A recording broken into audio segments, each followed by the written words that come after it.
Está no ar, abre aspas, o primeiro jornal multidigital do eixo SP-Rio. Abre aspas. Olá, começa agora mais um Abre Aspas. Comigo aqui nos estúdios está o jornalista José Guilherme Ferreira e o Dr. Sebastião Domingues. Bom dia para vocês, tudo bem? Tudo bem, Rodrigo. Bom dia, Rodrigo. Bom dia a todos. Bom dia para você que está na sintonia, na audiência. Muito obrigado já pela sua participação conosco no facebook.com/SPRio+, e depois você sabe que na íntegra você encontra o conteúdo no sprioMais.com.br. Hoje é quarta-feira, dia 25 de julho de 2018, e nos destaques a Prefeitura de Taubaté faz uma ação contra a raiva após um cavalo contrair a doença na cidade. Campos do Jordão e Jacareí lideram o top 50 de cidades que mais geraram empregos no mês passado em todo o estado de São Paulo. O governo brasileiro cobra explicações da Nicarágua após a morte de uma estudante. A polícia nicaragüense diz que a brasileira foi morta por segurança da universidade em que estudava e contradiz o reitor da universidade. Estes e outros destaques dentro de instantes. Jornal Abre Aspas. Jornal Abre Aspas. E a gente começa a edição de hoje do Abre Aspas com um comentário do jornalista José Guilherme Ferreira. Eis a questão. Jogando Limpo é a campanha que acaba de ser lançada pela Associação Comercial e Industrial de São José dos Campos. É um movimento por uma campanha eleitoral ética, sem fake news, as notícias falsas que demoram ou nunca chegam a ser corrigidas e causam muitos estragos. A ACI já havia mostrado seu grau de comprometimento com a saúde política da cidade ao pregar o voto regional. Apresenta agora outra iniciativa importante, lançada durante a primeira sessão da série São Paulo em Debate, onde os candidatos ao governo do Estado expõem suas ideias e plataformas de governo. Jogando Limpo precisa, entretanto, da adesão concreta de partidos e das lideranças políticas para deixar de ser apenas uma boa intenção. Eu diria que os veículos de comunicação também deveriam fazer a sua parte no combate às fake news e, principalmente, ter como norte a checagem rigorosa das informações que circulam pelas redes sociais, para evitar sua propagação. A SP-Rio+ adere à campanha. Lembro que trazemos no nosso slogan um compromisso com o conteúdo de verdade. Muito bem, já vamos retornar, com as informações do cenário da política, o cenário eleitoral aqui no Brasil, mas antes, focando aqui na nossa região, Campos do Jordão e Jacareí foram as únicas cidades do Vale do Paraíba entre os 50 municípios paulistas que mais geraram empregos no mês de junho. Campos ficou na 24ª posição, com 164 empregos gerados, e Jacareí na 37ª, com 95. A terceira cidade da região mais bem posicionada na lista é Bananal, com 14 vagas na posição de número 99.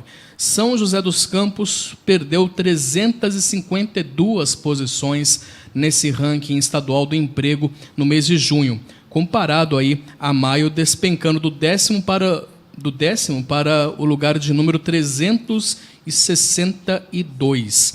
Foi o pior resultado entre as 25 cidades da região presentes nessa lista estadual. Isso aí só demonstra como efetivamente a gente ainda está numa situação econômica lamentável, né? Quer dizer, vai demorar para o país voltar a crescer. E com certeza tem reflexo aí da greve dos caminhoneiros, que tirou muita movimentação financeira e também tirou muito ímpeto de empreendedores e coragem de empreender. O cenário político também influencia nisso, porque há uma total incerteza na eleição de presidente e quem tem dinheiro no bolso fica esperando para ver o que vai dar o ano que vem, né? Após confirmar neste mês um caso de raiva em um cavalo em Taubaté, a Prefeitura deu início a uma ação de bloqueio contra a doença nessa semana. Agentes da Prefeitura fazem visita casa a casa para vacinar preventivamente cães e gatos. A doença é transmitida por morcegos. Bois e cavalos também têm que ser vacinados, mas aí, nesse caso, a responsabilidade é dos proprietários. A vacinação volante ocorre nas proximidades da Ponte da Fazenda Santa, do Clube da Associação dos Funcionários Municipais de Taubaté e da Capela Bom Jesus do Ipiranga. Quem preferir pode levar o animal para vacinar no posto fixo do CCZ. Está aparecendo aí no seu vídeo, que fica na Estrada Particular dos Remédios, número 2764, no bairro dos Remédios, em Taubaté. Mais uma vez, o problema da vacinação em pauta, né? Quer dizer, parece que as pessoas estão relaxando. Quer dizer, na hora que a coisa está calma, é a hora que você tem que se preocupar mais e não deixar de vacinar, né?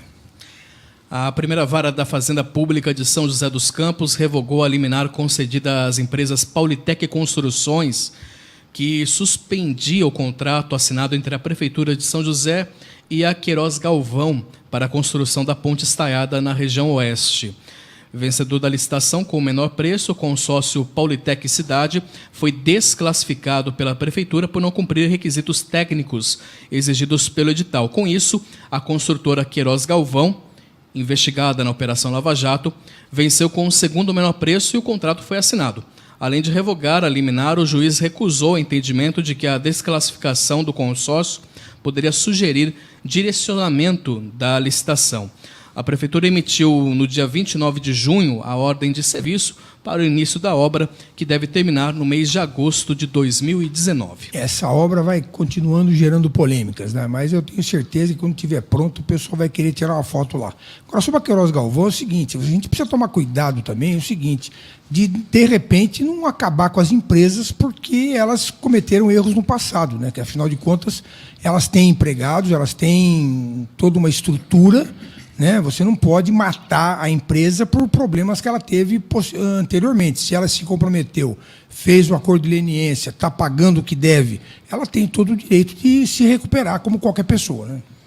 As prefeituras só têm que abrir o olho mais. Abrir o olho para ficar. Esses contratos que envolvem o BID, dinheiro do BID, exato, tem uma característica muito interessante, que o BID tem contratos padrão para serem assinados. E, além de tudo, eles têm também uma equipe grande que faz a fiscalização durante toda a obra. Então, são contratos que, do ponto de vista de governo ou do ponto de vista da sociedade, eles são mais seguros do que os contratos simplesmente feitos pelas próprias prefeituras. Vamos falar dos indicadores econômicos, falar aqui do mercado. O dólar fechou em baixa ontem, acompanhando aí a cena externa, né, com os investidores mantendo as atenções para a cena política local há poucos meses aí da eleição presidencial. O dólar caiu 1,06%, cotado a 3,74, na venda o menor valor em mais de um mês. Já o dólar turismo era vendido perto de 3,90, encerrou a 3,89, com queda de 1,01%. E o principal índice de ações da Bolsa de Valores aqui do Brasil subiu na terça-feira ontem, guiado aí pelo avanço das ações da Vale. O Ibovespa subiu ontem a 1,49%, trata-se aí do maior patamar de fechamento desde o mês de maio. A estudante brasileira Raineia Gabriele Lima foi morta na segunda-feira no sul da capital da Nicarágua, onde cursava medicina. Segundo Ernesto Medina, que é reitor da Universidade Americana em Manágua, Raineia morreu após ser atingida por tiros disparados por um grupo de paramilitares. Informação essa que foi contestada pela polícia da Nicarágua, que diz que ela foi morta por um segurança particular da universidade.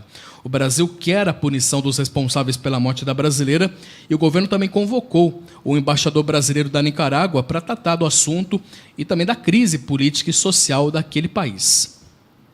A brasileira Raineia Gabriele Lima foi morta a tiros ontem. Ela completaria 32 anos em agosto, 6 deles na capital nicaragüense, Manágua, onde estudava medicina. Hoje a morte dela foi anunciada em rede social pela coordenadora universitária pela Democracia e a Justiça. Ela voltava para casa à noite perto do Colégio Americano e seu carro foi metralhado pelos paramilitares. A cada mês, 100 civis são mortos na Nicarágua, desde o início dos protestos em abril.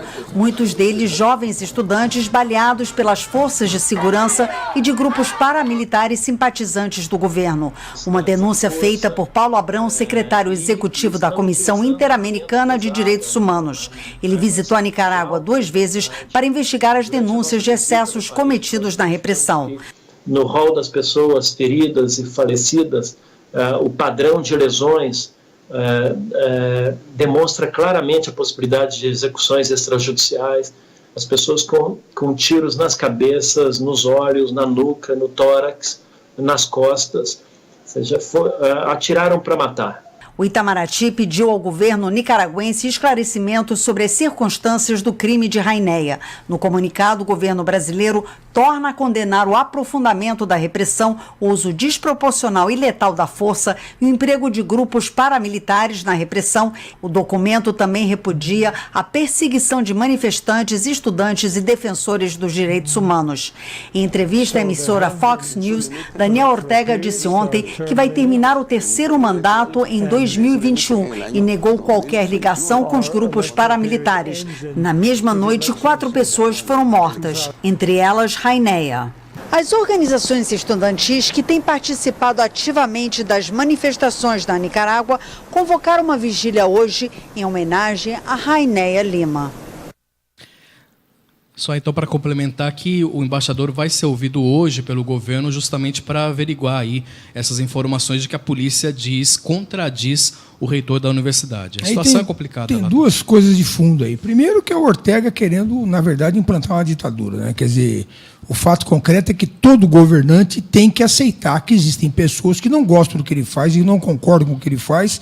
E na democracia as manifestações fazem parte do processo democrático e do processo de manifestação da sociedade. Não é possível um governo agir dessa forma com tanta força e truculência. Isso é típico de quem tem um viés ditatorial na sua veia e acha que porque está lá em cima ele pode fazer tudo, né? O segundo é o problema desse êxodo de brasileiros que vão para o exterior fazer medicina, né? Quer dizer, isso cria um problema, criam vários problemas, né? Essa menina, inclusive, teve essa fatalidade, mas cria também o problema de voltar para o Brasil e querer exercer sem fazer um teste de revalidação, né? Esses cursos no exterior, aqui na América Latina, são de qualidade? Aí você tem que avaliar caso por caso, né? Quer dizer, apenas a título de exemplo. Na Argentina, por exemplo, entram 300 pessoas, não tem vestibular, né? Aí, durante os anos, aquilo vai diminuindo e tal. Na Bolívia também tem várias faculdades. Eu acho muito difícil avaliar a qualidade desses cursos, porque eu não conheço. Mas o fato concreto é que parece que não são de boa qualidade, principalmente na Bolívia e Paraguai, né? Aqui no Brasil também a gente tem que, de repente, aparecem aberrações como o Dr. Bumbum ali, que apareceu. Não, e além do mais, por exemplo, quer dizer, houve esse aumento indiscriminado de faculdades de medicina. Quer dizer, uma vez eu vi uma reportagem de uma faculdade que foi montada e não tinha nem biblioteca. Quer dizer, então a coisa está muito ruim também aqui no Brasil, né? Olha, a Justiça do Rio de Janeiro emitiu na noite de ontem, terça-feira, uma ordem para que o ex-governador do Rio, Sérgio Cabral, seja transferido da cela em que ficou isolado desde a manhã de ontem para a cela de origem, que divide aí com outros detentos no presídio de Bangu 8, na zona oeste do Rio. A ordem partiu do promotor de justiça, André Guilherme Tavares, que realizou uma fiscalização no presídio, onde o ex-governador cumpre pena. Segundo o promotor, Cabral se recusou a permanecer em posição de confere, como é padrão obrigatório para todos os presos durante as inspeções. Ele também teria gritado com o promotor e se ofendido ao ser chamado de interno. Informado dos fatos pelo diretor da penitenciária, o juiz Rafael Estrela Nóbrega, da Vara de Execuções Penais do Rio de Janeiro, então decidiu que Cabral deve voltar à cela comum porque o promotor não tem poder para determinar esse tipo de isolamento. Ordens dessa espécie só podem ser adotadas pelo diretor do presídio ou pelo conselho disciplinar, como afirmou o juiz. Em nota divulgada antes da decisão judicial de ontem, que determinou o retorno de Cabral, né, à cela de origem, o promotor afirmou que agiu em estrita conformidade com a lei. Na verdade, no Brasil existe essa tendência, né, a sermos tolerantes com os crimes de colarinho branco, né? Quer dizer, sendo que os crimes de colarinho branco têm um impacto na sociedade, né, mata muito mais gente do que um assaltante de rua, né? Quer dizer, o Cabral já em audiência já se mostrou bastante impertinente, né, com as autoridades. Quer dizer, ele tem que se curvar ao sistema judiciário, ao qual ele está agora cumprindo a sua pena, justamente pelo tudo que se vê aí de roubalheira que promoveu no estado do Rio de Janeiro. Bom, aproveitando, vamos falar de eleições, vamos falar da política, o cenário da política nacional. Na corrida aí ao Palácio do Planalto, o senador Álvaro Dias, do Podemos, afirmou que não será o candidato a vice na chapa com o ex-governador de São Paulo, Geraldo Alckmin, que é pré-candidato do PSDB à presidência da República. O nome de Álvaro Dias é pré-candidato pelo Podemos, mas o nome dele surgiu diante de uma suposta resistência de Josué Gomes, do PR, em aceitar esse posto. Resistência essa noticiada ontem e que foi prontamente negada pelo próprio partido em uma nota à imprensa. Segundo Álvaro Dias, que é pré-candidato à presidência pelo Podemos, a aliança de Alckmin com o Centrão é uma reedição ampliada do presidencialismo de coalizão, sistema que ele classifica como corrupto e ultrapassado. Essa questão do Josué é interessante, porque o Josué ele transita em todos os partidos, né? Quer dizer, o pai foi vice do Lula, né? E todos os partidos de esquerda e de direita estão disputando o Josué. Qual será o mistério? Será que é o dinheiro que ele tem para ajudar a bancar a campanha? Eu sei que hoje, num artigo na Folha, o Josué, mesmo não sendo o vice, talvez, defende o Alckmin. O pré-candidato do MDB à presidência da República, o Henrique Meirelles, divulgou ontem um vídeo de campanha em que ele aparece sendo elogiado por políticos de diversos partidos, entre eles os dois presidentes a quem ele serviu, o Luiz Inácio Lula da Silva, do PT, e o Michel Temer, atual. Em meio às congratulações, aí, no entanto, uma crítica do candidato do PDT ao Palácio do Planalto, Ciro Gomes, acabou sendo exibida na propaganda. O vídeo destaca apenas o primeiro trecho de uma declaração de Ciro sobre o MDBista, reproduzindo aí o título de uma matéria do site Poder 360. Lula, Dilma, Temer, FHC, Ciro, Dória e outros tantos mais têm opiniões diferentes sobre quase tudo. Mas em uma coisa todos eles concordam. Sou um homem que tenho muito respeito pelo Meirelles. E devo a esse companheiro a estabilidade econômica e o respeito que o Brasil tem hoje no mundo. Todos eles sabem quem é o mais competente para fazer o Brasil ser o país dos nossos sonhos. Dilma elogia Meirelles. Temer elogia Meirelles e diz que foi um dos melhores ministros da Fazenda do país. FHC elogia a escolha de novo presidente do Banco Central. Dória faz defesa da gestão de Meirelles. Ciro Gomes afirma que Meirelles qualifica debate. Quando aparece o trecho em que, teoricamente, Ciro Gomes elogia o pré-candidato, apenas aparece o trecho do título, né? Meirelles qualifica debate. Você vai ver agora a foto e a imagem paralisada. Depois de uma vírgula tem ali, né? O título da reportagem complementava, mas cometeu o maior erro de sua vida, como você está vendo agora aí na sua tela, com a imagem parada. A fala do presidenciável Ciro Gomes se referia à filiação do ex-presidente do Banco Central e ex-ministro da Fazenda ao MDB naquela época. Fake news. Por aí. Mas, na verdade, o Meirelles foi um grande acerto do governo Lula, né? Porque realmente ele deu um esteio na parte econômica e permitiu que fosse bem na economia o governo do primeiro mandato do Lula. Na verdade, o Meirelles tem a ilusão, né, de que a economia melhorando, isso seria repassado para a população e ela veria nele o grande articulador. Primeiro, que a economia não está melhorando, né, continua patinando. E segundo, que isso é muito difícil de você passar isoladamente, ainda mais com essa imagem toda que esse governo do Temer tem, né, de legitimidade por muita gente, etc. e tal. Em uma carta divulgada ontem que reafirma que será candidato ao Palácio do Planalto, o ex-presidente Lula disse que pretende imitar o gesto de Dom Pedro I em 1822 e criar o Dia do Volto. Na carta, que você vai ver agora, Lula diz, abre aspas, o imperador Dom Pedro I criou o Dia do Fico e eu vou criar o Dia do Volto para, junto com o povo, fazer o Brasil feliz outra vez, fecha aspas. A declaração destinada ao presidente do Sindicato dos Metalúrgicos do ABC, o Wagner Santana, foi divulgada nas redes sociais de Lula desde a decisão, né, da juíza Carolina Lebos, que é responsável pela execução da pena do Lula. de que o petista não pode dar entrevistas, né? O ex-presidente ter usado, então, de cartas para passar mensagens políticas ligadas à campanha eleitoral, e durante a Copa do Mundo até mesmo fez aí comentários aí, né? Durante os jogos. É uma forma dele também estar ativo ali na campanha. Exatamente, está na mídia, né? Quer dizer, o PT sempre foi muito bom de marketing, né? E o Lula é uma pessoa muito inteligente e está aí criando frases de efeitos, né? De efeito para poder se manter na mídia. E a gente está aqui falando dele, que é o que ele quer, né? E o presidenciável PDT, o Ciro Gomes, declarou-se convencido de que apenas a vitória dele pode libertar Lula da prisão. Em entrevista a uma emissora de TV do Maranhão, no dia 16 de julho, Ciro afirmou que, eleito, devolverá juízes e o Ministério Público para o que ele chamou de a caixinha. Insinuou que o pior que poderia acontecer para Lula seria a chegada de um adversário ao Palácio do Planalto. Nas palavras de Ciro, ele irá, abre aspas, botar os juízes para voltar para a caixinha dele, botar o Ministério Público para voltar para a caixinha dele e restaurar a autoridade do poder político, fecha aspas. As declarações foram ao ar 4 dias antes do PDT oficializar a sua candidatura na Convenção Nacional do partido.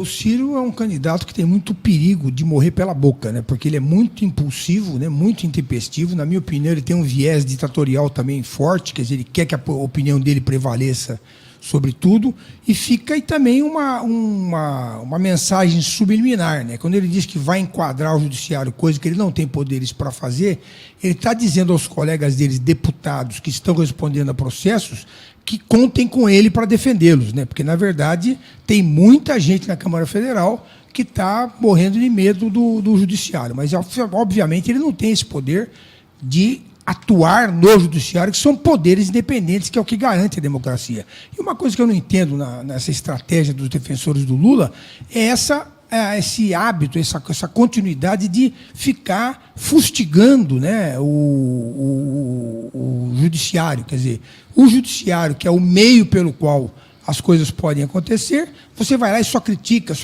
você cria uma animosidade que pode atuar contra você no julgamento de um processo. Muito bem, agora são 8h02, nós vamos para um breve intervalo, mas você permaneça na audiência conosco, já retornamos com mais informações. Jornal Abre Aspas. Jornal Abre Aspas. Muito bem, retornando aqui com Abre Aspas nessa quarta-feira, dia 25 de julho de 2018, e aqui em nossos estúdios está a vereadora de São José dos Campos, Amélia Naomi, do PT, que é pré-candidata a deputada federal. Vereadora, muito bom dia, obrigado pela presença. Bom dia.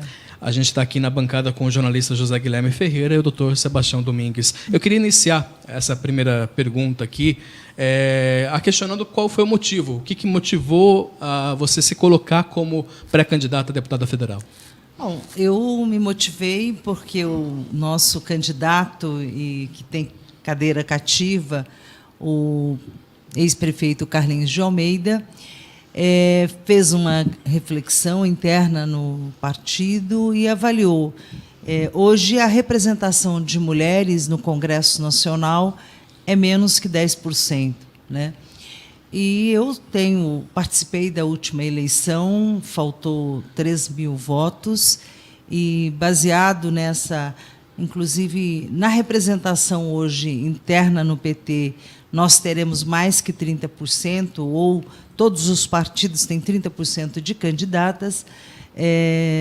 Fui convencida, faz mais de um ano que ele tem discutido, conversado da possibilidade da minha candidatura. Aí eu decidi a ser candidata. E, vereadora, a senhora acha que a eleição esse ano vai ser, para os deputados da região, mais fácil ou mais difícil? Eu acho que mais difícil, porque as pessoas estão avaliando, estão vivendo no seu dia a dia um sofrimento muito grande, porque a política econômica tem deixado a vida das pessoas muito mais difícil. A reforma trabalhista, que foi uma reforma que foi votada por todos os deputados da base do governo Temer, e todos eles que foram eleitos pela região, votaram a favor desta reforma, esta reforma, infelizmente, não gerou emprego, muito pelo contrário. Nós temos hoje diversos trabalhadores sendo demitidos em função desta reforma. É o caso da empresa Coca-Cola. O Sindicato dos Motoristas fez uma grande manifestação, porque 80 trabalhadores foram demitidos e a empresa já está contratando com uma terceirizada no novo contrato, esse contrato que permite o trabalho intermitente. Eu acho que tudo isso vai pesar muito. E está na pauta a reforma trabalhista. Então, esta desconfiança, né, e nós sabemos que a base e o conteúdo da política econômica está aí na sua pauta a reforma da Previdência, isso tudo faz com que a desconfiança em relação aos deputados atuais se prevaleça. Não pode ser tudo, nem tudo pode ser creditado à reforma trabalhista, não é, vereador? Não, nem tudo, mas é histórico. Você acha que é um peso grande? É um peso grande. Por exemplo, você ter hoje que as trabalhadoras grávidas pode e é permitido trabalhar em área insalubre. Isso é um retrocesso de mais de 30 anos. Quer dizer, essas conquistas históricas é muito difícil você reverter isso. Por exemplo, todo mundo que trabalha mais de um ano numa empresa, a demissão desses trabalhadores era feita no sindicato, porque o sindicato tem uma pessoa que confere os direitos. Vai homologar, né? Homologar. Né? Hoje, não. Hoje, quando você é demitido, você senta na frente do RH e você assina e você não tem condições, quase, de entrar com uma ação se você for lesado, ou no seu 13º, ou nas suas férias. Né? Porque também foi colocada uma regra que, para entrar na justiça, se o juiz definir que você, trabalhador, tem que pagar os laudos, né, tanto do ponto de vista dos economistas ou o laudo técnico, e a sucumbência, se isso ficar para o trabalhador, quando ele entrar na justiça, ele pode ficar devendo para a justiça. Então, ele foi lesado pelo patrão e pode ser lesado pela justiça. Então, esta situação, no dia a dia das pessoas, afeta muito. Porque mais de 60% das ações trabalhistas é do quê? Da homologação. Né? E é daquele trabalhador que sai dali para montar um bar, montar uma loja, né, fazer alguma coisa. E, infelizmente, perder R$500, R$1.000, R$10.000 é muito dinheiro. Então, essa seria uma das bandeiras da sua campanha. É uma das bandeiras que eu tenho defendido. Primeiro, porque eu já fui do sindicato, já fui diretora do sindicato. Na minha época, a gente lutava para conquistar mais. Hoje, a situação do trabalhador é para ele defender o que ele está perdendo. A situação é o inverso. Hoje a gente vive numa situação defensiva do dia a dia para a grande maioria da população. Não há dúvida que nem tanto ao mar, nem tanto à terra, né? Porque também o Brasil é reconhecidamente um país que tem um número absurdo de ações trabalhistas. E também o fato de ser homologado pelo sindicato não impedia, ou não determinava, ou não dava garantia de que estava tudo certo, até porque o trabalhador podia entrar na justiça do mesmo jeito. Né? Sim, mas você tem um homologador que avalia, então ele faz as ressalvas. Né? Ele te avalia o básico. Né? Faz o básico. Hoje você não tem o básico. Eu sinceramente, o trabalhador, quando ele está ali na frente do RH, ele está numa situação... Né? Ele está fragilizado. Então, você não pode. Então, essas mudanças foram mudanças que o movimento sindical e que a classe trabalhadora... Porque, como a televisão e a mídia ficou falando de que era bom e pegou 2 ou 3 pontos, infelizmente, passou batido. Hoje, a realidade é outra. Eu vi a sua primeira reportagem e a realidade qual é? Infelizmente, a situação não é boa. Né? Então, eu quero aqui... como uma plataforma minha, estar do lado dos trabalhadores. Eu sempre fiz mas isso seria quase domésticas. Como fazer para reverter isso? Olha, eu acho que a gente teria que ter uma frente de deputados que colocasse na pauta da comissão, nas comissões ou de economia ou de trabalho, né, e essas comissões tentar reverter essa situação. Na próxima... Claro, ou um presidente que coloque e reverta este projeto. Por exemplo, o Partido dos Trabalhadores, antes de ontem, o nosso governador veio aqui e colocou uma posição sobre a Embraer, né? Então, nós vamos estar, os deputados eleitos, defendendo esta posição em relação à Embraer, porque você não pode, do ponto de vista da Embraer, permitir que o nosso investimento tecnológico, o que o CTA, né, o que o ITA, né, todas esses cientistas que estão aqui nessa cidade produziram, seja vendido como foi vendido, com esse preço muito aquém do que deveria ser, né? Então, no mínimo, o governo deveria ter um processo de transparência maior para a entrega de um patrimônio tão rico e tão importante aqui do Vale do Paraíba. Esse ano, se vocês procurarem na internet, vocês vão ver a venda de uma rede de churrascaria, fogo de chão, que a Embraer, né, para essa rede, é 7 vezes o valor desta rede que foi vendida pelos americanos. Então, nós vendemos a Embraer também para os americanos por 7 vezes. Veja, a Embraer é muito mais do que essas churrascarias, né? Então, acho que o governo, ilegítimo, porque este governo não tem legitimidade para estar fazendo essas medidas no final, né? Ainda, infelizmente, faltam alguns meses, mas medidas antissociais e medidas de entrega do nosso patrimônio, que isso é muito ruim, né? Vereadora, além dessa questão trabalhista, né, em defesa dos trabalhadores, quais outros pontos da sua plataforma como deputada federal? Deixa eu fazer uma pergunta aqui, então, emendada nisso aí. Como é que a senhora acha que poderia o Congresso atuar para ajudar o governo na condução econômica do próximo governo? Porque a gente está sabendo que o próximo governo vai pegar o país numa situação econômica muito ruim, né? Um déficit muito grande. Como é que o Congresso pode ajudar o governo? Quais seriam as suas ideias para tentar ajudar a diminuir o déficit público, por exemplo? Olha, eu lembro quando o primeiro ano do governo Lula, também ele pegou um governo com uma crise econômica muito difícil. A primeira medida, do ponto de vista que pegou a grande mudança da massa dos trabalhadores, da população, foi quando ele permitiu que as lojas de construção civil fizessem financiamento pela Caixa e começasse a fazer as reformas em casa. Essa foi a primeira medida. Depois, ele foi fazendo várias outras medidas no que tange à construção civil e até o grande projeto Minha Casa Minha Vida. Isso retomou a economia do ponto de vista local, né? Pequeno, mas foi importante. Agora, eu acho que, em relação às medidas que o governo tem que fazer aqui no Brasil, primeiro, retomar a produção. Eu acho que é fundamental que a gente volte a ter a produção.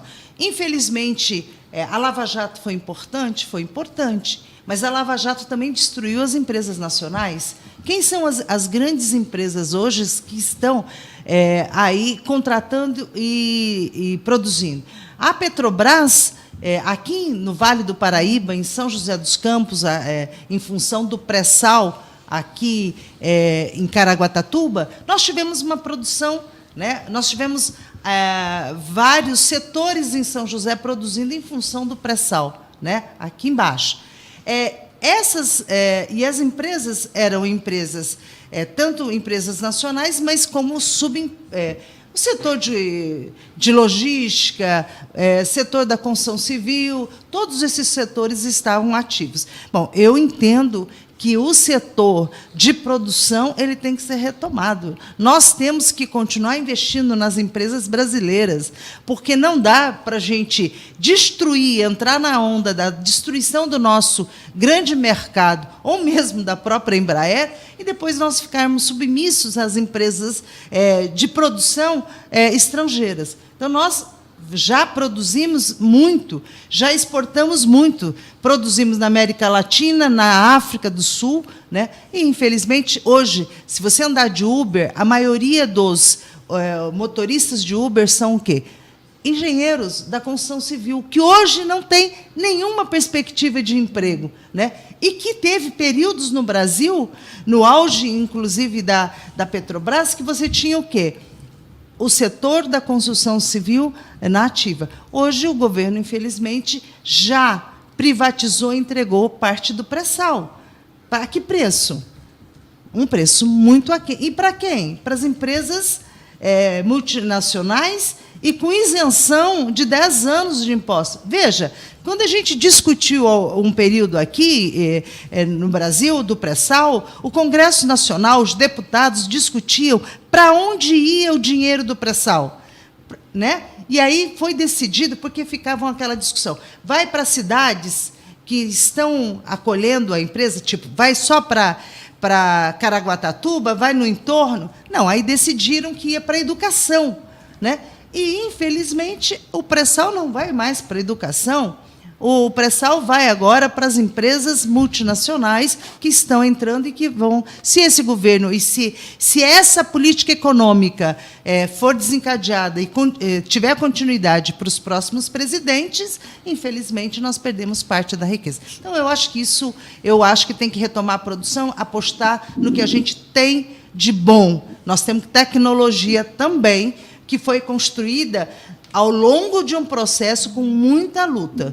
Eu só faria uma retificação no que a senhora falou, porque a Lava Jato não é causa. A Lava Jato é consequência. Quer dizer, a causa de toda a grande parte do problema econômico que a gente está tendo foi a corrupção.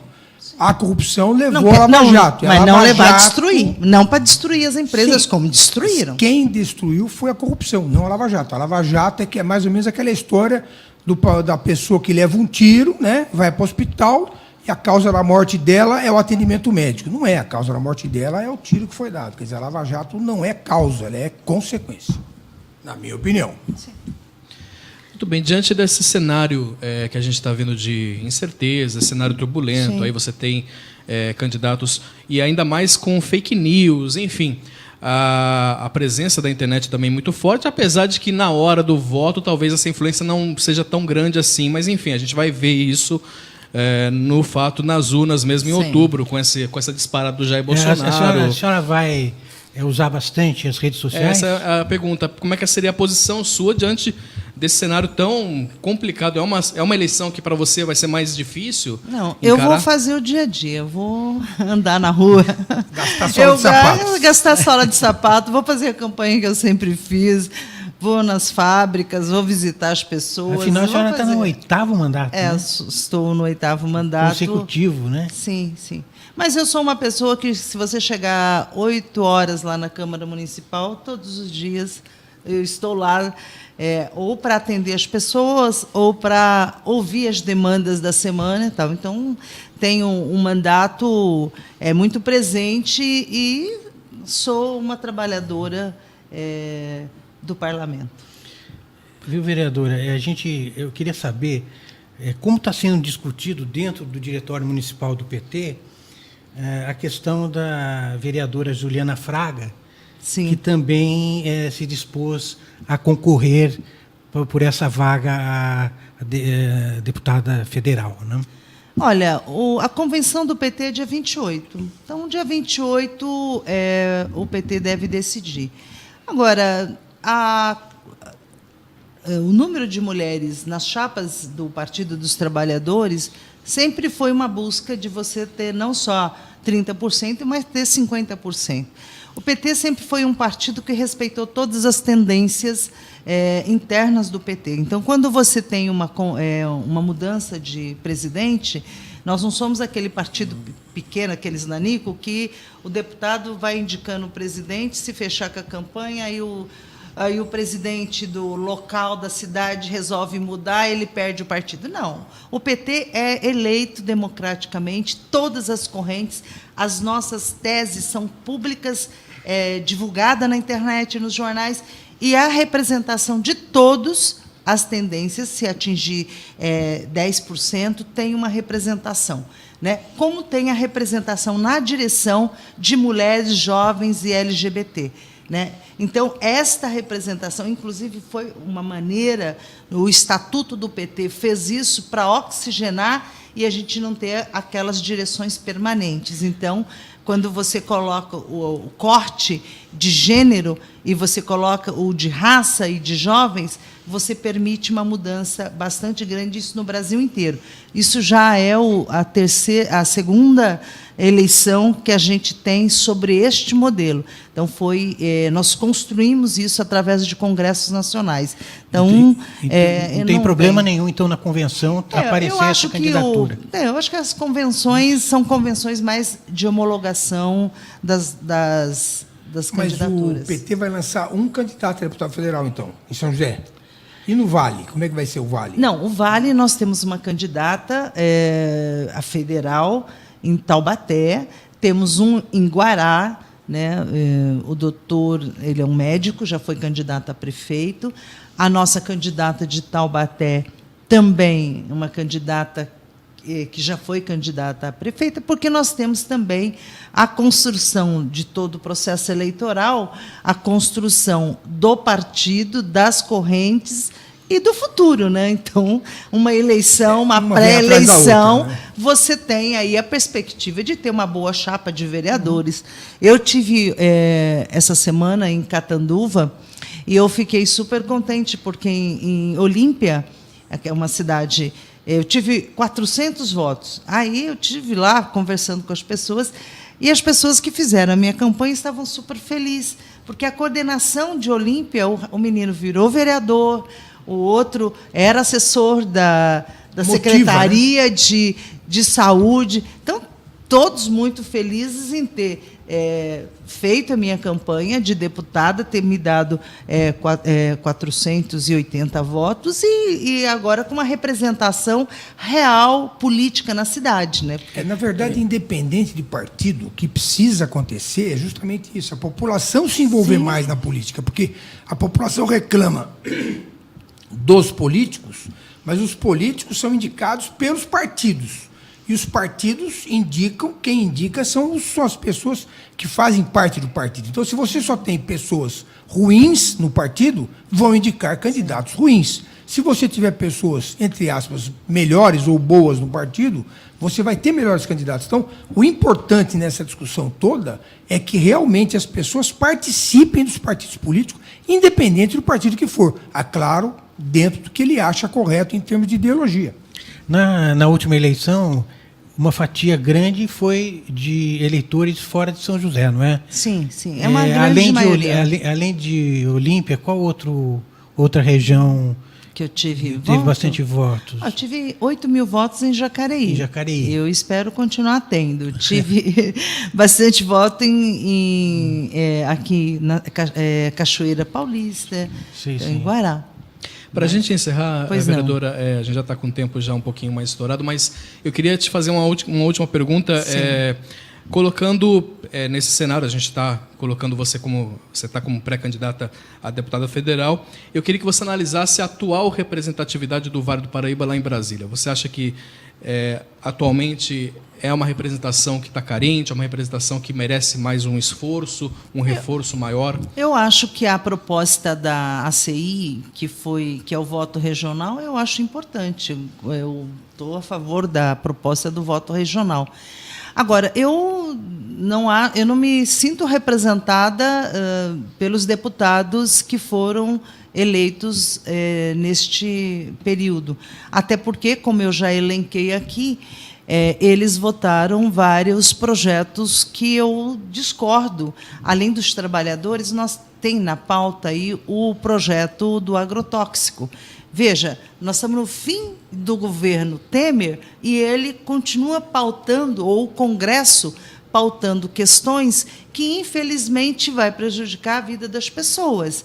Então, como é que, para ele não ser condenado, ele distribuiu verbas para todos os deputados e para a bancada ruralista, né? Isso foi público, está em todos os jornais.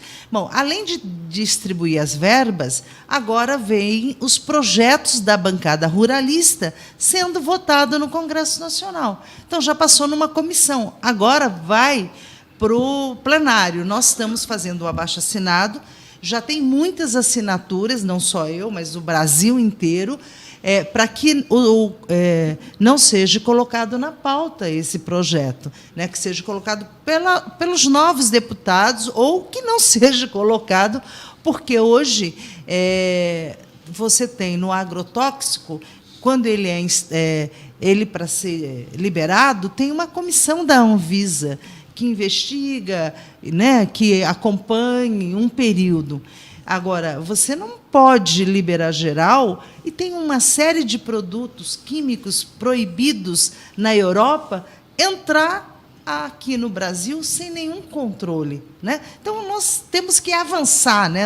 Infelizmente, a gente está na situação só de defender, ir atrás, correr, né? Salvar o que pode. Então, eu lamento, infelizmente, esse Congresso é um Congresso do retrocesso da vida da população. As pautas colocadas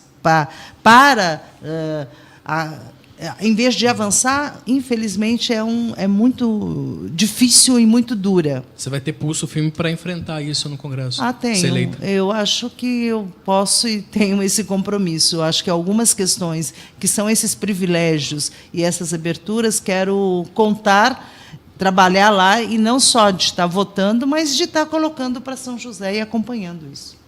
Muito bem. Bom, eu quero agradecer a presença, Amélia, e boa sorte aí na corrida. Obrigada. Toda a luta aí, o esforço na campanha, e as portas aqui da SP Rio sempre estarão abertas aí para voltar. Agradecer aí também a presença do Dr. Sebastião, do José Guilherme Ferreira pela participação. Vereador. Imagina. Eu que agradeço esse espaço, acho importante, quero aí me colocar à disposição. Também a população que está me ouvindo, só me procurar no meu trabalho lá na Câmara Municipal, que estou à disposição. Muito obrigado. A gente vai para um breve intervalo, mas você permaneça na audiência, porque a gente retorna falando de esportes. Jornal Abre Aspas. Jornal Abre Aspas. Às 9h, no Independência, em Minas Gerais, o Atlético Mineiro joga contra o Paraná. Às 9h45, Santos e Flamengo se enfrentam na Vila Belmiro. O Santos, que terá aí como adversário o Diego, que volta à Vila Belmiro aí com a camisa agora do rubro-negro carioca. O Flamengo, que contratou o Vitinho do CSKA e já passa de 55 milhões de reais os investimentos do rubro-negro nesta janela de transferência. O Flamengo, que perdeu o perdeu o Vinícius Júnior. Paquetá ainda não perdeu não, mas está correndo risco. Perdeu o Vinícius Júnior, o Viseu, o Arão foi embora ontem. O mesmo acontecendo com o Santos, que perdeu alguns jogadores, e agora, depois da saída do Jair Ventura, chegaram aí alguns jogadores. Inclusive ontem o Sanches, uruguaio, foi apresentado na Vila Belmiro. Já deverá estar apto aí para as próximas rodadas do Brasileirão. Corinthians e Cruzeiro também jogam às 9h45 na Arena Corinthians, em Itaquera. O Corinthians, que está passando por um momento financeiro bem complicado, perdeu o Rodriguinho, perdeu aí o Sid Clay, perdeu também o Balbuena e corre riscos aí de perder outros jogadores nessa janela de transferência aí. Pode perder jogador para o futebol europeu, para o futebol árabe, enfim, a preocupação do Corinthians é grande. A 15ª rodada terá complemento amanhã com Vitória e Sport às 19h30 lá no Barradão, Botafogo e Chapecoense no Engenhão às 19h30, Grêmio e São Paulo na Arena do Grêmio também às 19h30, e ainda América Mineiro e Internacional no Independência às 8h, Atlético Paranaense e Vasco às 19h30 na Arena da Baixada, mas aí já é para outra semana. E o Ceará e Bahia, lembrando que o Vasco não joga hoje pelo Brasileiro, porque o Vasco tem jogo hoje importante pela Sul-Americana. O Vasco enfrenta a Liga Deportiva Universitária em Casablanca, às 19h30, valendo aí pela segunda fase. É o primeiro jogo da segunda fase do Vasco na Sul-Americana. E o jogo da volta está marcado para o dia 9 de agosto. Por isso os 2 jogos do Brasileiro estão marcados aí para a próxima quarta-feira. Quem também joga aí pela Sul-Americana é o Botafogo, mas será no dia 1º de agosto. Portanto, e amanhã, por isso que o Atlético Paranaense também não joga, porque amanhã o Atlético Paranaense enfrenta o Peñarol na Arena da Baixada às 19h30. Outro que não joga hoje é o Bahia, porque vai enfrentar a equipe do Cerro lá no Pituaçu, em Salvador. É um estádio alternativo lá em Salvador. Isso pela Sul-Americana. São Paulo joga semana que vem pela Sul-Americana, por isso joga hoje pelo Campeonato Brasileiro. Ou melhor, joga amanhã contra o Grêmio. Série B do Brasileiro, só para a gente ter umas informações rápidas aí, porque ontem tivemos uma rodada completa. Atlético Goianiense e CSA 2-2, Brasil de Pelotas 2-0 com o Boa Esporte. O Atlético Goianiense foi segunda-feira. Ontem, o Brasil fez 2-0 no Boa, o Figueirense fez 2-1 no Vila Nova, o Goiás perdeu em casa por Coritiba 1-0, o Londrina fez 3-0 no Oeste. O Dagoberto, ele mesmo fez 2 gols ontem nessa partida. A Ponte Preta segue o seu calvário, perdeu para o Juventude por 1-0 em Campinas, CRB e Criciúma 0-0, Paysandu 1, Guarani 0, São Bento 2, Sampaio Corrêa 1, Fortaleza perdeu a chance de abrir vantagem na liderança, empatou em casa depois de estar vencendo por 1-0 contra a equipe do Avaí. A classificação da Série B tem o Fortaleza líder com 31, CSA 30, o Figueirense 28 e o Avaí 27. Esses 4 subiriam hoje para a Série A do Campeonato Brasileiro e cairiam para a Série C, Brasil de Pelotas, Criciúma, Sampaio Corrêa e Boa Esporte. São os destaques de hoje aí, viu, Rodrigo? Um grande abraço a você e aos ouvintes e telespectadores da SP Rio Mais. Muito bem, obrigado aí pelas informações. Aí eu retorno com mais informações do esporte, até porque tem jogos ainda para rolar hoje, amanhã, na edição do Abre Aspas. Lembrando que o Abre Aspas sempre a partir das 7h30 da manhã, tanto no aplicativo da rádio pelo iTunes, pelo iPhone, pelo Android, o sistema Android, e também você acessa no facebook.com/SPRiomais e na íntegra no sprriomais.com.br. Um ótimo abraço, um ótimo dia para você, um abraço forte, obrigado mais uma vez ao doutor Sebastião. Sebastião, retornamos semana que vem, uma ótima semana. Bom dia a todos. Até amanhã. Até amanhã, Zé. A gente retorna amanhã. Uma ótima quarta-feira para você e amanhã a gente se reencontra.